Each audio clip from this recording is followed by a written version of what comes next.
So it's 4 weeks later, after the end of the first season. Adam and Wiley seek refuge at Sandra's farm, and she takes them in willingly and even protects them upon special ops arriving one day looking for anything suspicious. Wiley's main motivating factor was that maybe she could help Jason and keep him safe. Otherwise, she probably just would have stayed in Pretty Lake and sat in her misery. And it's all looking like it's going well. Sandra's fine, there's hope again. The next day we discover her dead on the kitchen floor, which is pretty devastating for Wiley and Adam. They thought they finally had a grain of hope, and now it's gone.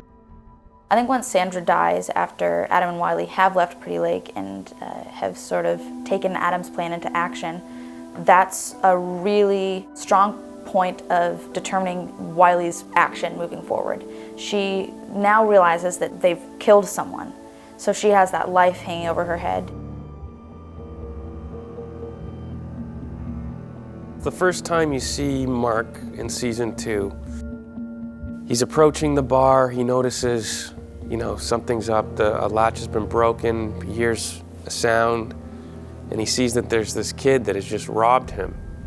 So I think he approaches the kid, well-natured, give me my stuff back, and we're good.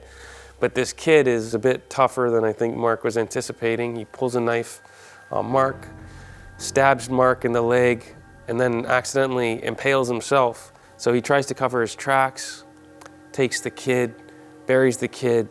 He thinks it's out of the way, but then things really start to get serious when clues start to reveal themselves.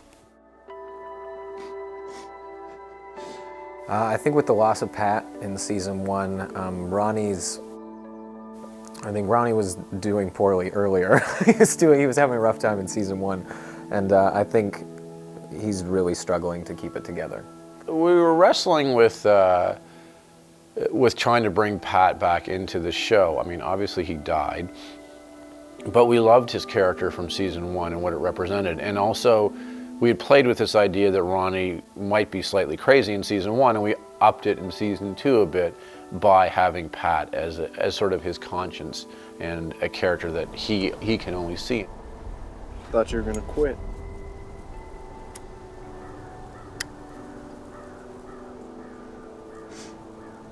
Just get off my ass, man.